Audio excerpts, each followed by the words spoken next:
Hi, Julia.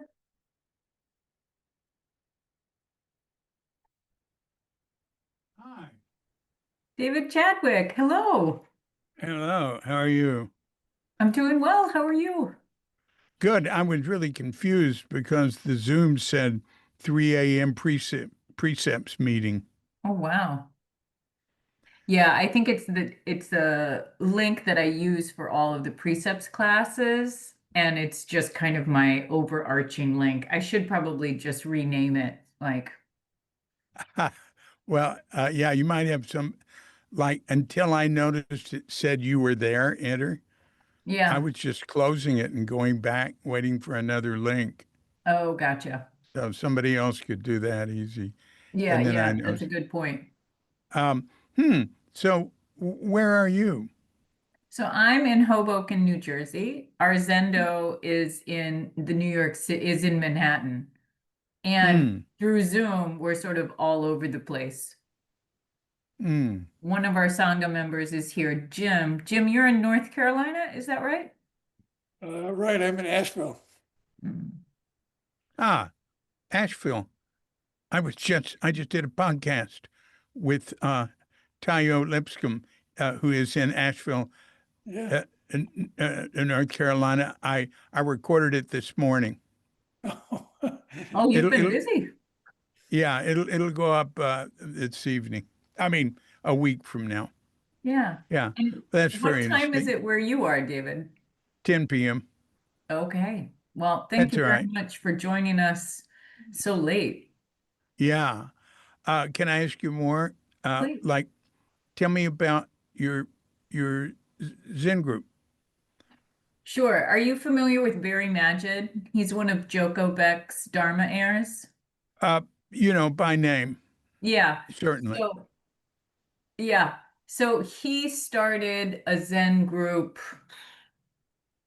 Julia, you would be a better resource for this. What has it been 25 years, 30 years? I think he started it in 98. Okay, Mm, 27 years. Yeah. Julia, mm. why don't you speak a little bit about the history of the Zendo? You've been around longer than I have. Barry has always been the teacher. We've been through, since I've been there, which is since 2000, Mm. we've had three different locations, um, at least three. Um, Currently, we're pretty much virtual. Um, what else can I say? We There are lots of sitting offerings, and that's been the case throughout, which is unusual, I think, for Hmm. Saturday mornings, and session one Saturday a month, and daily sitting available except for Sunday. So Mhm. Yeah. Is there a place? Is there a location? um Hope, you want to take this? Sure. So for many years, we did have a physical location. And then just last week, we closed the physical Zendo for a number of factors. I think like a lot of Zen groups, COVID was amazing in lots of ways because we created on Zoom a much more international Sangha, a much larger Sangha. And Yeah. at the same time, coming back from the pandemic, people had gotten comfortable showing up on Zoom, and our Sangha had really changed to reflect the international uh, accessibility of being on Zoom, right? And so Yeah. the other big factor was New York City rents, right? We were looking at spending Yeah. a lot of membership dues on keeping the space open. And for a number of reasons, finding a resident became challenging to pay a significant portion of the rent. And so when all of those things kind of coalesced, the decision was made by the board and by Barry um, to close the physical space. And now we're trying to do things like find a living room, someone with a big enough living room in New York City that people who live in Manhattan and want to sit together have space to do that. And then we'll be renting some space from Edo Shimano's old place on the east side, the Zen Study Society. They've offered up, they have a little garden Zendo that they've offered up so that we can do our sessions together in Oh, a that's nice. space. That's nice. Yeah, yeah, All right. Yeah, that all yeah, makes sense. Yeah, I yeah, understand. right. Yeah, it's hard having a a place. Yeah, it's tricky. It's nice. But if you don't have a huge endowment or you don't have a building that's donated or the teacher's house, right? I think Right. urban practice, that's a real challenge. Yeah. Yeah. Yeah. Yeah. Yeah. Okay. Well, that's interesting. I Yeah. couldn't tell by your name, Mm. but that The the name of the name, Zendo? no, in your emails, it's Oh, the Interreligious Conversation series. yes. Uh, and that's all I knew. Did you take a look at the questions that I sent you? It's been a No, while. I sent them to you back in May. oh, no, I don't remember that. It doesn't matter. I don't need that. I wouldn't study anyway. Well, I hope not. Yeah. Um, but yeah, so usually what we do is I have these series of questions that sort of, focus on the religion that you were brought up in or lack Hmm. thereof, and then Hmm. kind of what brought you. I know you're part of the original pack, right? With Shunryu Suzuki. Uh, Well, it might look that way now, but mm, uh, right. to me, I came in at the tail end of the pre-Tassajara early Zen Center. Yeah. I mean, he came in 59 and I came in 66. Hmm. See, and Tassajara was 67. Yeah. So I, And your new I, book focuses on that, right? Like that first year out at Tassajara. right, and what led up to it and what was all around it and who we were, and, stories of people coming there and Yeah. so much like that. It's sort of unexpected when they expect just Tassajara stories, but there's a lot more than that, Yeah. uh, and that I think that's really continues. valuable information for people to get the real picture as much as, real is Yeah, something you can shoot at yeah, yeah. and maybe de-romanticize some of it over the decades. I've always been into that. Yeah. Yeah, exactly. Yep, that's one of the most appealing qualities to me about your writing. Yeah, both the crooked cucumber, you find this balance between obviously your respect and your dedication, and also Hmm. showing the real person as well. Yeah, yeah, Hmm. Hmm. yeah. And I'm really, the Cuke archives, which is Hmm.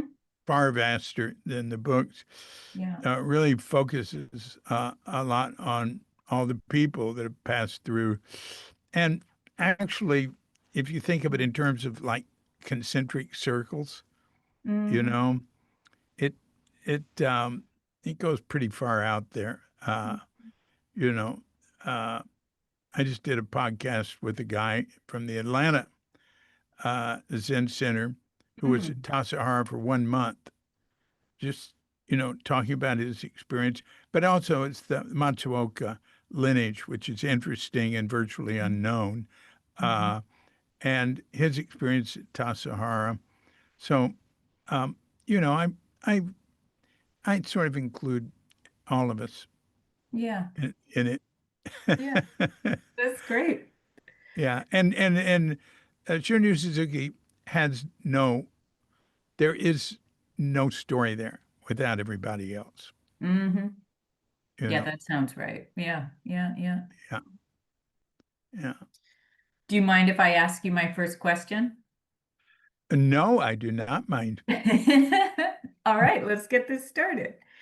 Um, so the question I always start with is, what did religion look like when you were growing up? A young David Chadwick. I had an exceptionally unusual uh, spiritual upbringing in what I call the precursor to the New Age. Mm-hmm. My father was he was a reader in the Christian Science Church, which is about as that's they don't have ministers. That's about Mm-hmm. and which emphasizes mind that the phenomenal world, the material world is a product of mind or is a reflection of mind. And he quit it because he thought they tried to make Jesus more than just another person. Mm-hmm. And got into reading. He really focused a lot on reading what I call New Thought. Well, not just me; it's what it was called, New Thought Christianity. Uh, so the Church of Religious Science, founded by I can't forget, is out of that, and Mm-hmm. uh, uh, Emmett Fox, and there's so many. It was pretty big. New Thought Christianity was pretty big, like in the 30s and 40s and 50s, and it really, if you look at what's the essence of what the big basket we call New Age is, you create your own reality. Mm-hmm. So uh, I was pretty, we had what we called a practitioner, my sister and I, and we go meet with her on the weekends, and she, you know, and she would talk to us about. We would read little things, and she would talk to us about uh, mind, spirit. Mm-hmm. I don't know. It really, it was very non-theistic. Mm-hmm. Was it You more know, humanistic? no, it No. was it was more cosmic. Okay. Got it. Yeah, That's a helpful, yeah. yep, that's a helpful Yeah, reframing. I Yep. got involved in more humanistic type stuff later. I mean, I Mhm. really appreciated that upbringing. Boy, it's served me all my life. It made it where, when I started reading about Buddhism, I went, "Oh yeah, this is a good way to say this." It would Mhm. not, it would not, it was not what I meet over and over in interviewing people, and you know, uh, Right. um, Yeah, I don't know much about the Christian Scientist movement. Um, well, it's such an emphasis on health there. mm, And I, you know, I, I do believe that in a lot of the sort of, I going to say, I sort of practice the, that the physical world is a reflection, sort of the middle world, but it really the same thing, and there's too much idea of control in it. mm, And, mhm, Christian Scientists have double the cancer death rate of the population. Uh, and I've seen a lot of stupid things done by there. So, mm. Because of a uh, refusal to take medicine utilize to, modern science, or what do you yeah, attribute that to? Yeah. yeah, yeah. Gosh, wow. Um, Not very you know, scientific. well, yeah, no, it's Mary Baker Eddy who founded it, called it the Science of Mind. Anyway, I don't really think about. I Mary Baker Eddy was that was very early in my Mhm. life. Maybe Mhm. when I was about 7 or Yeah. something, my father switched to other um, other teachers, and anyway, it was And good. It was You good. just have the one sibling, the one sister? Yeah. Uh-huh. And how about your mother? Was she also a part of the Christian Scientists? No, I don't call it Christian Science. Mm-hmm. I call it New Thought Christianity because we left Christian Science early, and I don't, uh, I am, you know, I don't like to Mm-hmm. identify my childhood with Christian Science. It's sort of what came out of it. Yeah, Uh, yeah. oh Got it. yeah, sure. But my father was the one that had what I call bodhicitta, uh, Mhm. is the desire for enlightenment, and he was really obsessed with it. I mean, he Hmm. really spent a long time. And I contacted him through a psychic years later. And one thing he said is he was too interested in religion. Hmm. Your father said that? Yeah, through the Hmm. psychic. Incidentally, that Hmm. psychic, I, there's a piece in Tassara Stories about that psychic, Hmm. and there's more in the next book. Uh, Huh. 'Cause he was a big influence on me, and he had another way of looking at the way the relationship between health and uh, our internal programming and subconscious and this and that. Uh, Mm-hmm. and he was really into programming yourself to be healthy, this and that, But he had a pacemaker, and he believed in both, using whatever tools you had available, right? Also, I feel that anytime when we find ourselves believing in something strongly, sort of Mm-hmm. like it's a thing, watch out for that. I think Mm-hmm.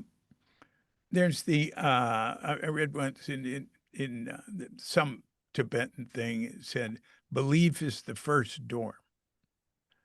So, I mean, you got to have a reason to get started, you know, Mm-hmm. but then to go through the second door, you have to leave that belief. Mm-hmm. But I mean, you Mm-hmm. can still have it, but you don't want to cling to it.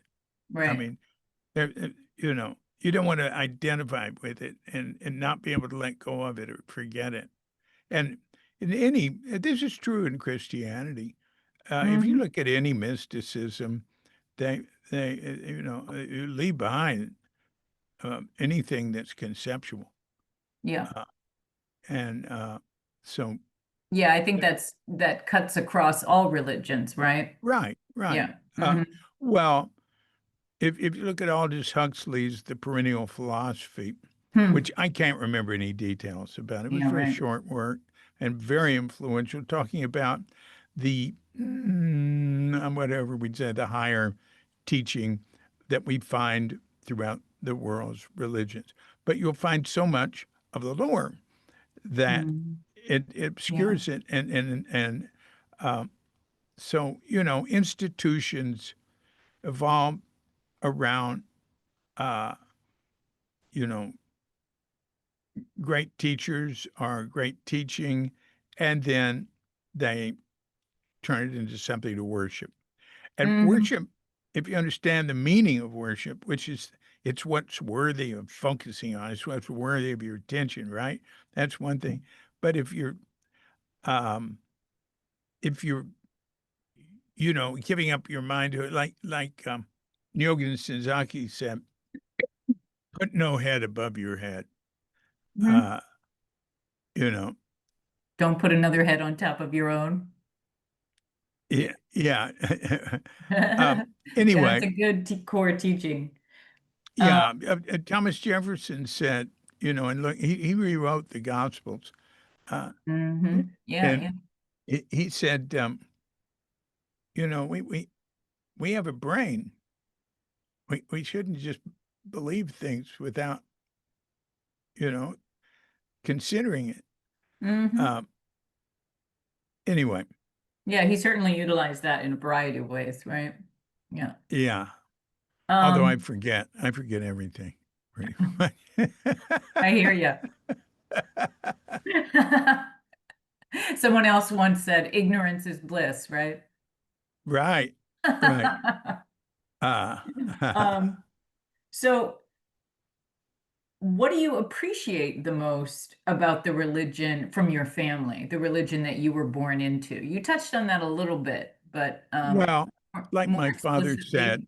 Hmm. Davy, my boy, you don't know how lucky you are. You weren't taught to believe in God. Mm, And that's somewhat, we, the word God to us just meant absolute, uh, the absolute, the ultimate, you know. It hmm. wasn't a being. But look at Pseudo Dionysius, the great, still recognized. He's a recognized Catholic saint, like about a third or fourth period, fourth century Syrian monk who wrote this great stuff. It's like Christian Heart Sutra, Hmm. and Hmm. and uh, so it's the via negativa. Like in Hinduism, you have neti neti, not this, not that. Well, he went through everything holy in a long list. First, he goes through it and he praises all of it. And then he goes down, and the list goes from the highest to the lowest. And Hmm. that list goes down to like God is drunk, God is angry, God is, this and that. And then he denies it all, going back up to the top. Hmm. So he's denying it has no power, it's no not fatherhood, it's not kingship, it's just on and on. And then in a letter to his brother Timothy, he says, uh, don't even bother to try to talk about this stuff with people who can only see things in terms of individual being. Hmm.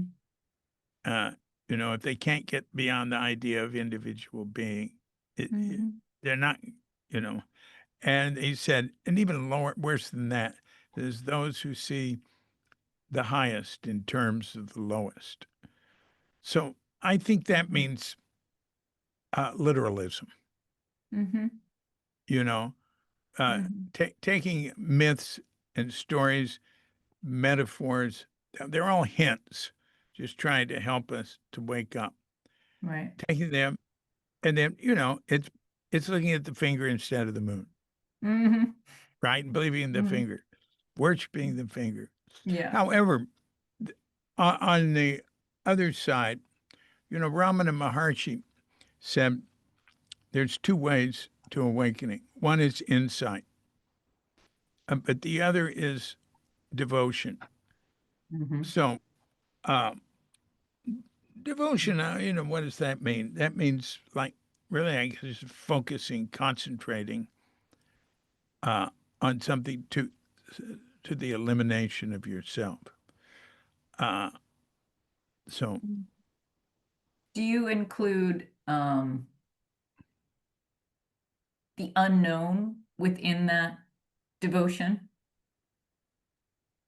oh well, I don't know if I practice any devotion, but Hmm. uh, uh, I do keep keep it up. I am sort of focused in a way. Do I of the unknown? Yeah, it's all unknown. Hmm. Yeah, Yeah, and the yeah, devotion to that unknown, right? That great doubt. yeah. That's a good way to look at it. I Hmm. like that. I Hmm. don't know how I look at things different every day. Yeah. Uh, and but I like that. I like that. Um, and you know, yeah. I mean, we're so there's so much media around us. We're just Hmm. swamped with media, and it's a rare person who doesn't pay attention. And it's just anytime there's anything about religion, it's the most literal.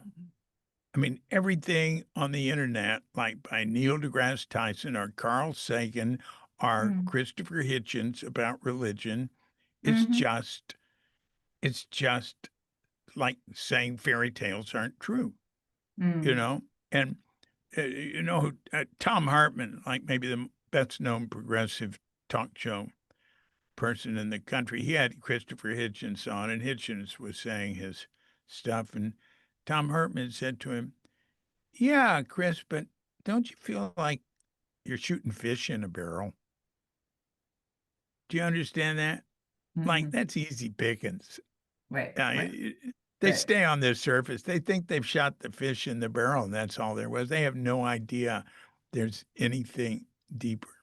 Mhm, None of Einstein did, mhm. and many great physicists have. But I love Neil deGrasse Tyson and Carl Sagan, Yeah, yeah. but to me, their understanding is not deep of Mhm, reality. It's deep of the physical universe mhm. and the laws and Right. uh, and that sort of thing.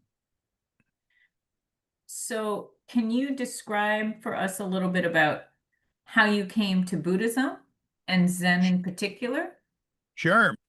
Of course, it is described in my books Yeah. over and over in different ways, different points of view. Tassar Stories really gets into it. Mhm. Um, uh, so I had this background, right?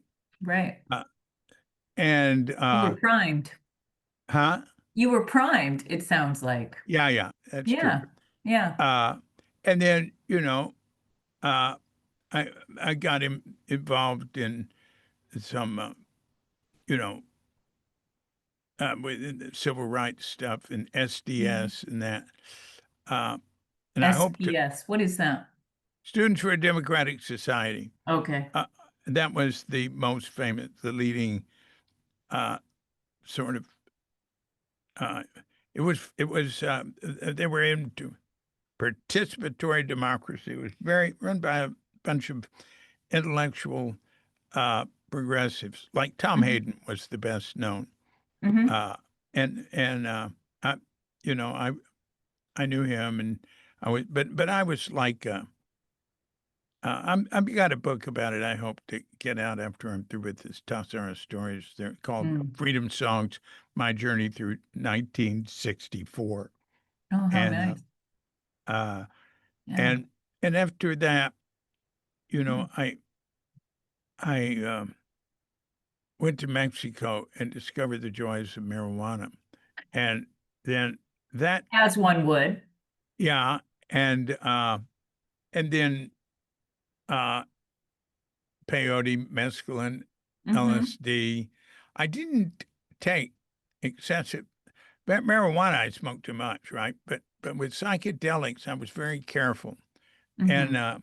followed the Timothy Leary Albert Metzner uh, psychedelic experience book, which was a guide through, and so I would take LSD meditating, but not always, but I got to do it. I only took it about 8 times, but that really made me, that really, especially a couple of trips I had went, oh, you know, that's the only thing there is to live for, waking Mhm. up to that. Mhm. So I thought, well, I need to go to India and sit in a Mhm. cave with a guru or something like that. And, You went from Mexico over to India? no, I Oh, I thought see. that Got it. sort of thing. Got it. But all the hip people were going to San Francisco. So Right. I went and followed some of them and went there. And And when is this? Like 66? 66, Yeah. All 66. right.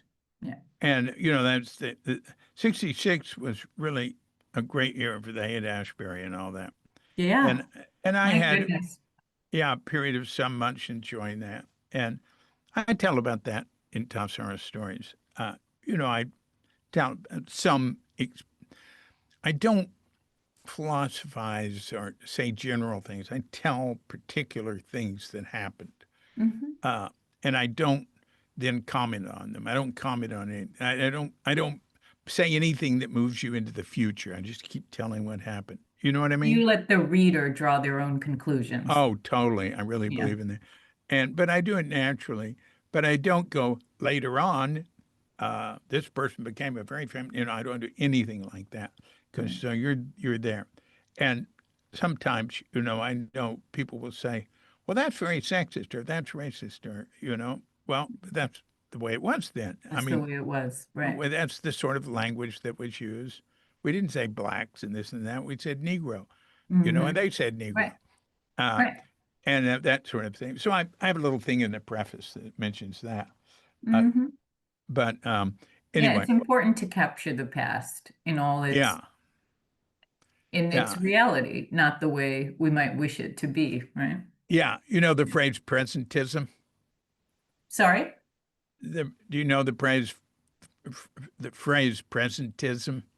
Presentism. No, I'm not Well, familiar. that's to try to rewrite the past. When you're telling something about the past, Hmm. tell it with the values and the the current proper Current, like, vocabulary of it or whatever. sensibility. Yeah, Yeah. that's interesting. I was just listening to an interview with Zadie Smith, who is putting out a new book of her essays, and she's such a great writer and has such an active, thoughtful, nuanced take on things. And I know she's written a couple of essays about that. Mm, Yeah, her new mm, book is called Dead and Alive, and it's coming mm. out in a couple of days. And she talks a lot about that and the traps of that in Oh, modern I want to thinking tell and my modern. wife. I Yeah, want to tell you my a wife. Zadie Smith fan? No, no, I Mm, don't. I don't know the name. I want yeah, to tell my yeah. wife about her. You say JD? Zadie, Oh, Zadie Smith. Zadie. Yeah, Zadie Smith. Okay, I'll tell Katrinka. Katrinka reads a lot. All I do is work. Uh, we are reading a book now. About she reads it out loud to me. I've never been a good reader. I just Mm, write, hmm. and Well, you're good at writing, that's for sure. and um, and so anyway, where were we? Um, I was asking you, Oh, you were in okay. I 66 know where. San Francisco. I, yeah. So uh, then I decided I should meditate, and I should have a group to meditate with, and a teacher. I had those three things. So I was planning on going to India, but I decided to check out the Zen Center first, and I liked Hmm. it, and I stayed there. Hmm. And yeah, Suzuki wasn't there. He was in Japan at the time, but Katagiri was there. I liked him. But Hmm. I loved it. It was a group where I could go join and meditate and leave. And nobody asked me to join. Nobody asked me for money. Yep. I wasn't really burned out from that happening anywhere else, but it was just very comfortable. They weren't overly friendly. Uh, Yep. it wasn't they didn't love bomb you.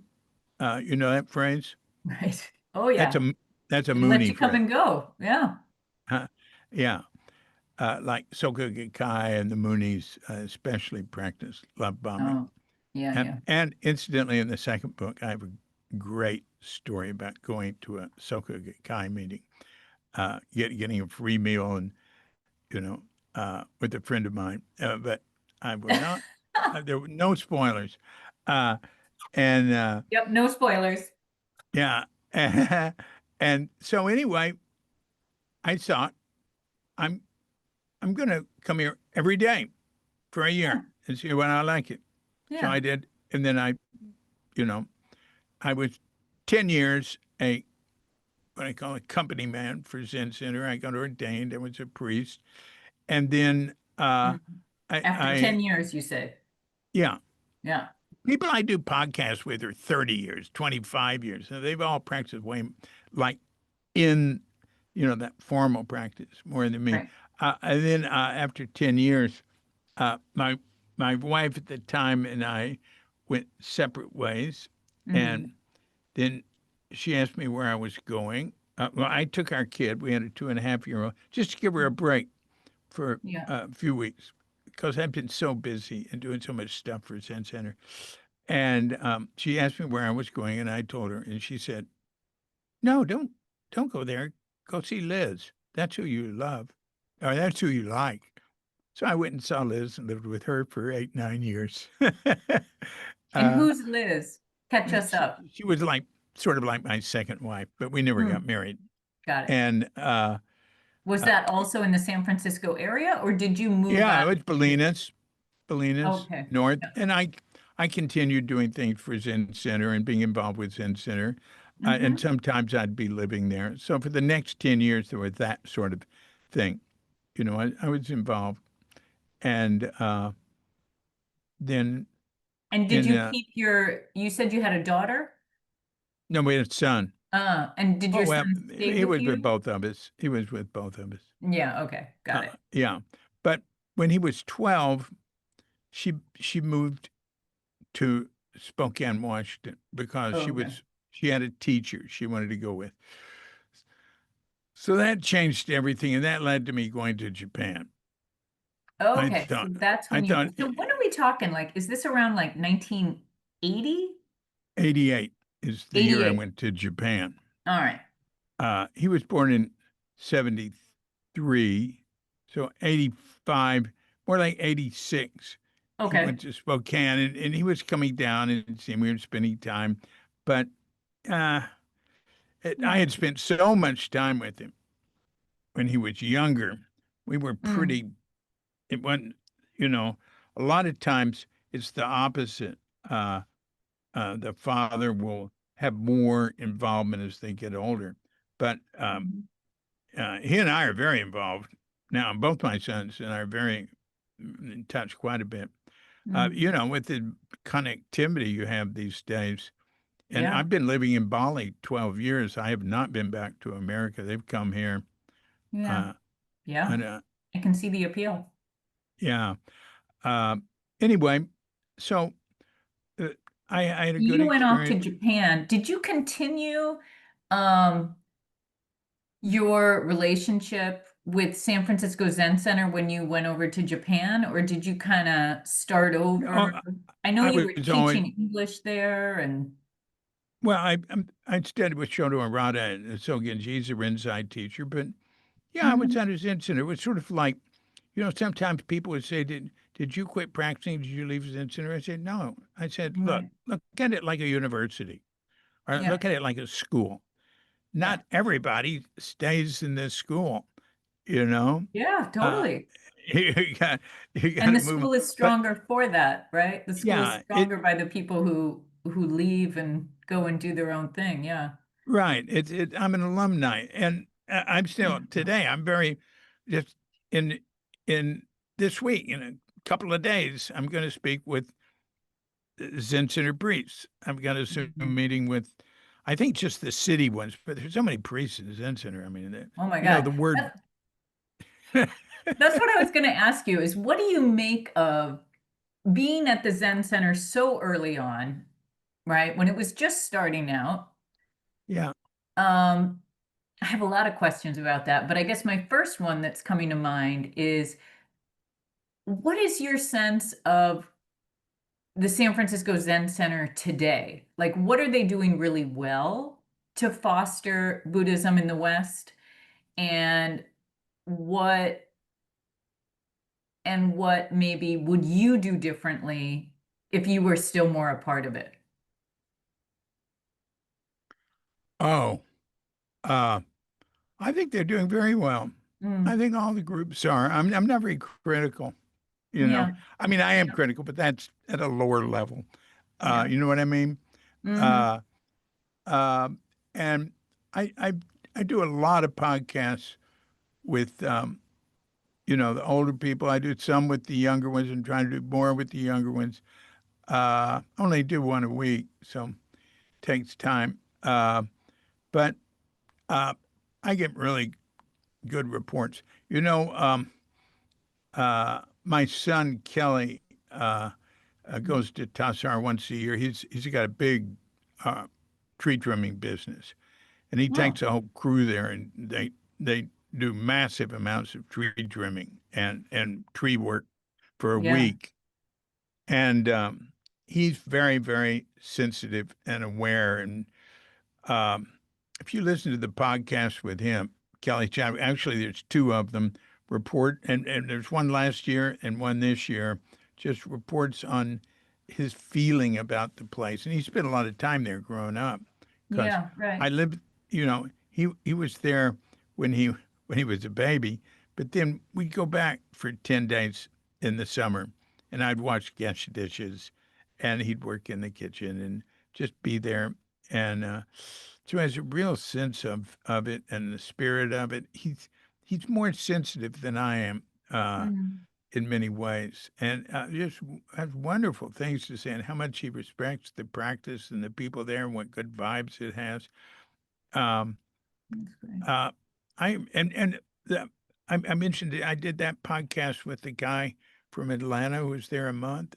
One Mhm. reason I did it was to give a view his experience there, how wonderful it was for him. So I hear a lot of real positive stuff like that. I get negative stories too, but overwhelmingly very positive.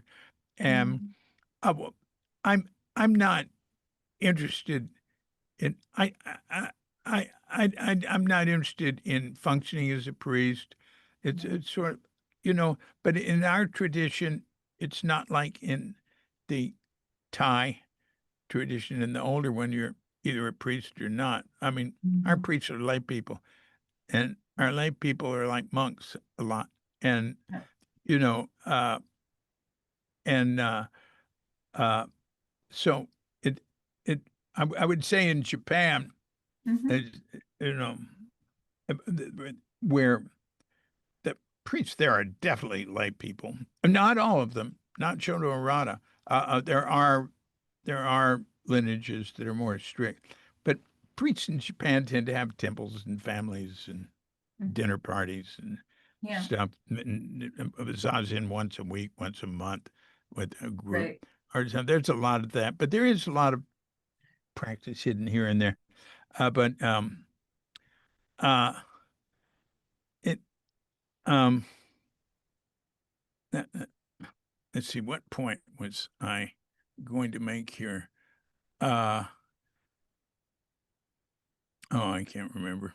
That's okay. I was just going to ask, kind of on a related topic, how do you see that Zen is changed or is changing as it becomes more firmly established in the West?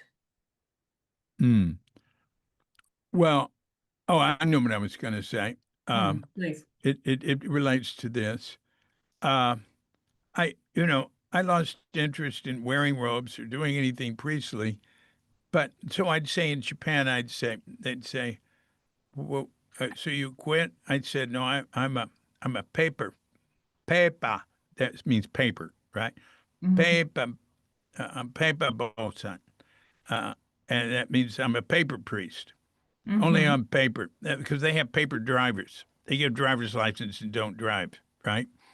Uh, but it's sort of like I moved over, and this is traditional Mhm. into sort of like being a reporter, Yeah. right? Yeah. I try not to interpret. Yeah, you can't. Of course, I have. There's that. Uh, but I just like to record, so I have focused on preserving.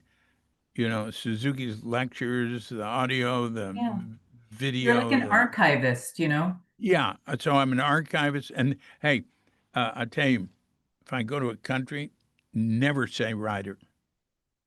Boy, I did Mm. that in India once. Then I had to get a whole different uh, fill out other papers. They're suspicious. What are you going to write about? No, Oh, right. archivist, right? It's Yeah, like there you saying you're go. an accountant. You just It's record. harmless. Yeah, You're not creating. Yeah. right. Oh, that's Um, interesting. Yeah, yeah. I'm an archivist and a writer and websites and do podcasts and audiobooks and stuff. And so that's my contribution. Keeps me in touch with everybody, keeps me in touch with you guys. I love it. Mhm. I love being in touch. I'm just writing today the first update in 2 years uh, Mm. to send out to a big mailing list we have, Oh, uh, great. email list. And, Yeah. that also is asking for donations. I haven't done Mhm. that for 2 years Hey, because I hate doing it. But you gotta do what you gotta do. yeah, Yeah. but Yeah. I'd say Is I'd this for say the in it, Cuke archives? Is that what you're sending it yeah, out? Cuke Yeah. Archives. Yeah. Yeah, that's the overall name. Cuke Archives, doing our bit to help preserve the legacy of Shunryu Suzuki Right. and those whose paths cross his. And Mhm. I'm not including, I include this in the podcast and a lot of times, but I won't in the letter. And anything else that comes to mind. Uh, uh, So What but there's advice? one Yeah, other go thing ahead, I want to say. please. I'd say really it's about the story and stories of people. Mm. And at the Can you say end, more about that? well, it's, it's just what you're doing with me. What you're doing with me is exactly what I do in podcasts. Although I'd start by asking what people are up to now, Mhm. and then Mhm. let that go for as long as they want, anything they want to promote or anything, and then Yeah. go back, and then at some point go back to the weight-seeking mind story, which is Mhm. what you're doing, right? And Yeah. asking, well, the one I did this morning, I didn't ask Tayo what religion his family was. Mhm. It, I forgot, Mhm. but I don't think it mattered. It didn't seem to have, whatever it was, didn't seem to have any influence on him. Um, Mhm. uh, so, um, yes. Do you have any advice for people who, because this is being recorded, so I'm going to send it out to our larger group. And so, do you have any advice for people who are curious about deepening their practice in All Zen? right, let me get to that. But your prior question, I didn't Please. really answer. It like sort of see. There's not just Zen Center. I'm actually more involved in person with Richard Baker's Dharma Sangha. Hmm. My wife and I just spent 3 weeks there in Germany at their Uh-huh. at their. Right. He's still in Germany now, right? But no, he's back. He's back probably in Colorado now, Oh, and okay. he's doing great. He had a stroke last spring. Yeah, I heard He's about that. He's oh he's okay? oh yeah he's 89 years old. He and Nicole stays with him. She's the new abbot, right? Hmm. And he's stepped down. And I came last year for that. They fly me there. That's why I go. I don't have money for that. Uh, That's nice. and I'd save money going to Germany. I'm in the Mhm. Black Forest. There's nothing to spend. Yeah, Very right. little. And but anyway, they just been at a conference or something in Switzerland. He wanted me to go join him. I I don't do things like that. I can't stand Hmm. it. I don't like meetings, conferences, workshops, or Yeah. anything. I like Yeah, this, yeah, talking yeah. to a person or a few people. Right. And but they were back, and he was packing, and Hmm. uh, he was so energetic, and he was. Well, It's that he pretty much recovered from the stroke. It's affected his not his speech, but his ability to find proper nouns. Well, okay. so he'd use the wrong proper noun. Well, I do that. That happens to you as you get older. He's just got a more, a more, he misses more proper nouns, right? Yeah. But More I know what he's pronounced. Yeah. saying. He was great, and he's also it softened him up some. So Yeah. that was good. I Yeah. had a wonderful time with him. Spent evening with while he was packing in the morning while they're getting ready to go. So Yeah. and that's my experience with him through the years. I've spent a lot of time with him in the past. Is a lot happening, uh, and just a lot of energy and a lot of focus. And hmm, anyway, that was good. Yeah. But Dharma Sangha, I've spent time with him at Dharma Sangha, but mainly just being with the group there, and they recognize the work I do as what I do. So Mhm. any work I do there is voluntary, help dry dishes or whatever. Uh, Yeah. and it's wonderful. And they're very solid people. I just really love being there, but I don't know if I'll go back. I don't like to travel that much. A couple of Hmm. hours here you can travel a few hours and get to the other side of the island. Right. Uh, Right. uh, um, mainly walking, uh, Hmm. and, anyway, how would I? What sort of changes would I suggest for Zen Center? No, no, that's up to them. They'll do it. Hmm. I mean, when I look at it, I just think a lot of ropes. Uh, you know, uh, myself, I, Yeah. I, at a certain point, I decided to stop wearing robes. Actually, Well, one Barry reason, Magid and Joko Beck very intentionally stepped away from the practice of wearing robes to yeah, kind of get out of a sense of a bifurcated self, right? Where there's your Zen self when you're all dressed up in your robes, and then there's your everyday ordinary self. hmm And hmm she, Joko, and Barry continued the practice of really dismantling that to yeah, think about why are we doing that? yeah, Why play Japanese, right? Why not make it American Zen yeah, by looking American? Yeah. yeah. Well, it's okay with me. I mean, it's working for them, different strokes for different Yeah, folks, sort of that's for thing. sure. Um, And and there's a beautiful aesthetic, right? Like yeah, walking into a hall where everyone's robed. It's beautiful. yeah, There's no yeah, denying that. Yeah. yeah. And Mm. Germany is sort of, I don't know, they're just not as pious, and they're more normal. I think the ones I know, Mhm. the Buddhists I've known, and basically are Austrian, Swiss, German, are to me are just their neurosis level is much lower than in America. I would Hmm. just say they're just, but they say if I talk to them about that, they go, "Oh, well, mm, stick around, or you haven't met everybody, whatever." I mean, they've got plenty of social problems there. They have the same They sure problem do. America has with in Europe with the growth of the right wing and Yeah. all that. Yeah. Um, mm. Yeah. Anyway, uh, Um, sometimes I think of some things. Yeah. Um, one thing I asked over and over in podcasts, what do you think about the whole woke thing? And since there oh, have been yeah. institutions in America, Zen Center have just to me Oh, just sure. leaned over Yeah. backwards to not do anything incorrect.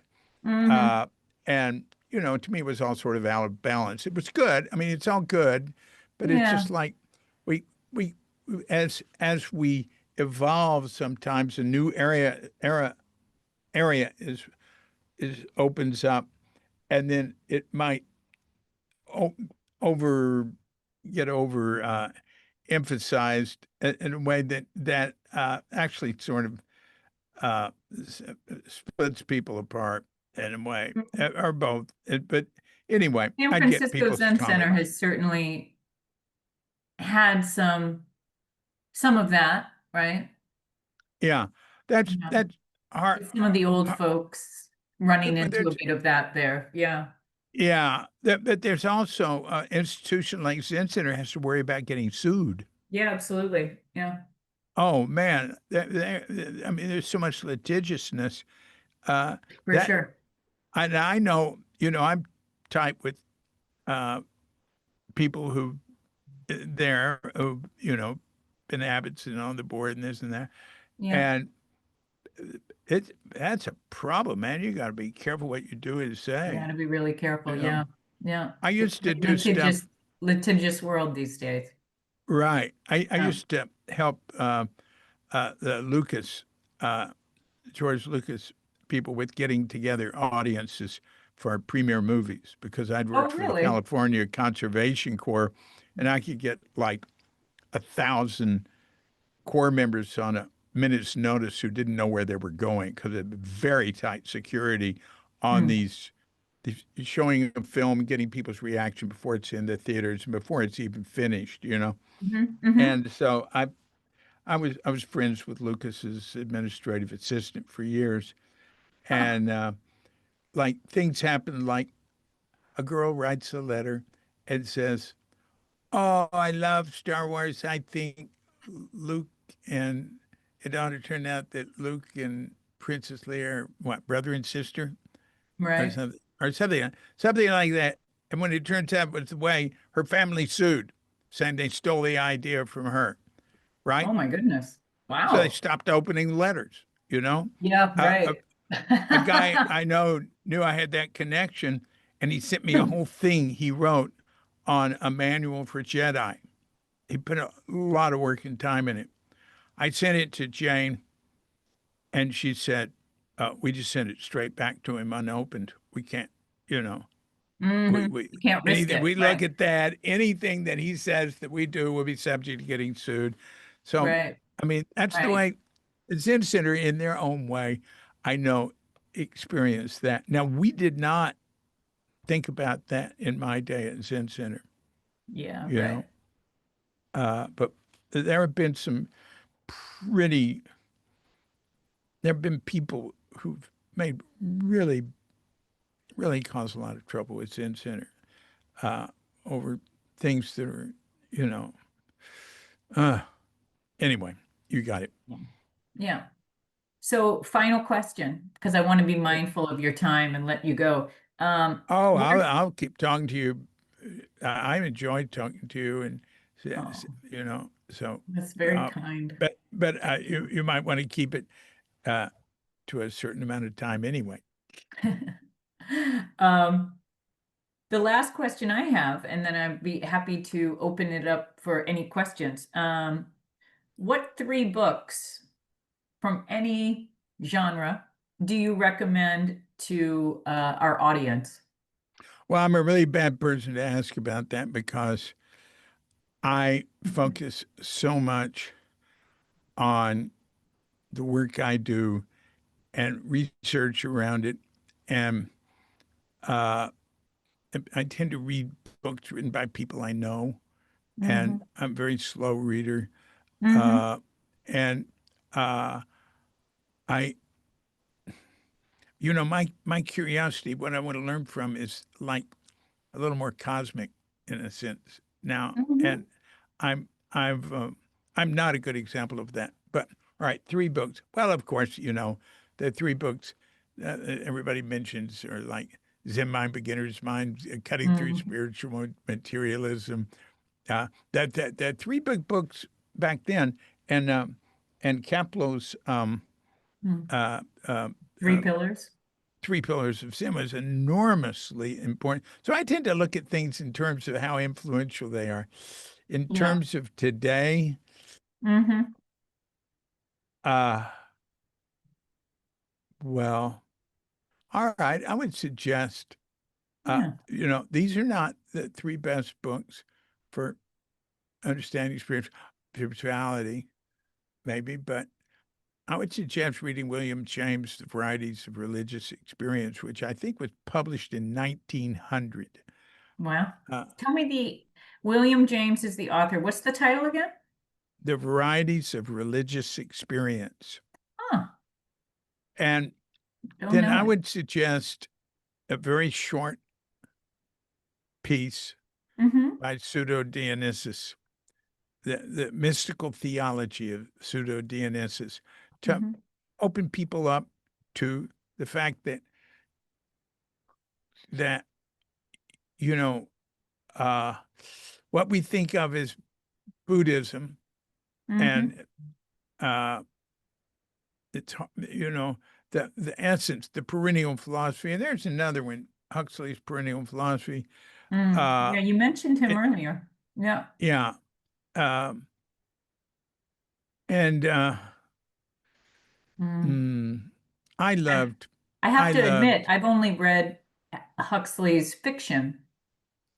huh, huh. So this is good. Yeah, I was an English major and an English teacher for 20 years. So this will be a whole new aspect of Huxley for me. That would be great.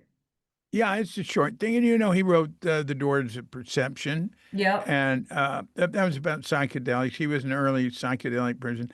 Uh, I I'm neutral. I'm a neutral observer on the whole psychedelic thing, which is, you know, getting more attention. Um, I just spent time with Vanya Palmer's in Switzerland.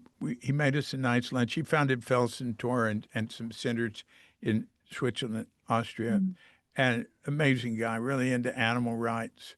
Mhm. And he was a student at Conventino, and uh, there's a Netflix movie on him. Hmm. God, what's it called? Um, uh, um, let me ask because Yeah. it's very interesting. What's the Netflix movie with Vanya Palmer's about the psilocybin experiment in Switzerland with meditation and Zazen in Buddhism? Right, that tells you about that. Yeah. Um, so anyway, the movie is about this d- d- uh, this scientific experiment with half the people doing a session taking Hmm. psilocybin and half not. Huh. Uh, I'm not getting an answer. It's looking Yeah. anyway. Uh, it's on Netflix. Something like Okay. uh, that answer will come through in a while. Yeah, It's no looking worries. all over. That's ChatGPT. I asked, uh, and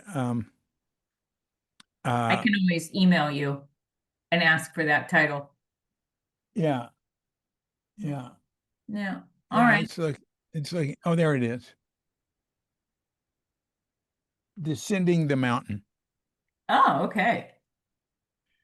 Yeah, it's this new five, ChatGPT 5, sometimes it tries too hard and tries to dig too deep. I tell it Yes. sometimes, too much, too much. Just give me a quick, superficial answer. I use it for research. It's great. Yep. It's like a Yep. secretary. It Almost really everything, is. oh, yeah, almost everything I see in the media, I hear people talk about, Bill Maher talks about, doesn't reply to me. Uh, Hmm. you can sort of cut off all the praise and I don't know. Yeah. They shouldn't. They program it that way. That's bad. They shouldn't do that. Hmm. Um, uh, all right, all right. So wait a minute. All What's right, the David. question? What's the question? Did I That answer it? was my last question. You I came to can't the remember end. what it was. I don't know if I answered it. No, you did great. I asked you about three Oh, books, and you've given me a few books and a movie. So I will uh, definitely pass that along. well, the movie. I'm not. I'm just telling you that Hmm. the movie I was not recommending. It goes on a long time, but it showed Vanya is such a good person. Uh, Hmm. he he wanted to investigate the use because psychedelics had been so important in so many people coming to Zen Yeah, meditation, definitely. whatever. He wanted to investigate whether, and he had the funds to do uh, whether it's beneficial as for some people in practice. And there's a lot of going on, microdosing and stuff like that. I myself, my last psychedelic trip was 1967 before I went to Tassajara soon after we bought it. And I don't, no Yeah, desire to take any. yeah, Also, I I hear you. don't drink, but I don't drink or and nothing but tea and chocolate. Uh, but that's only been 20 years. That's Uh, good. Yeah. Yeah. Yeah. Mm. Well, David, thank you so much for spending this time with us. Jim and Julia, do you have any questions before we sign off? No question. Just thank you for coming and sharing your thoughts with us. It's Yeah. fun. Oh yeah, I really enjoyed it. I really enjoyed it. Yeah, Hope's good at this. Uh, you do this a lot. You do this a lot. I've done it a few times. Yeah, it's fun. I teach the precepts class for our group, and it started sort of organically out of conversations we were having in there. So it started with interviewing just the Sangha members about where they come from and how they Yeah, came to Zen practice. And then I yeah, started getting connected with some authors and have reached out to some people. I have an archive of old of recordings. So if you're interested, I can share that with you if you want to listen to, I had Ruth Ozeki on here, and Eve Marco came in, and we've got shows on Jack Hobner, who's a writer, and he was in Mount Baldy for many years. Hmm. He gave us a really nice interview a few months ago. Yeah. It's really Hmm. enjoyable. It's a fun conversation to have. Yeah. Hmm. Stephen I have a piece Stephen on Batchelor, I think. What's that? No, I just was going to say you interviewed Stephen Batchelor also. Oh yeah, yeah, yeah. yeah, yeah. Was this something I could post a link to that people could Oh, for sure. access? Yeah, I would love Yeah. that. Well, look, why don't you and I continue Mhm. communicating, and we can For see sure. because I'm very eclectic. Yeah.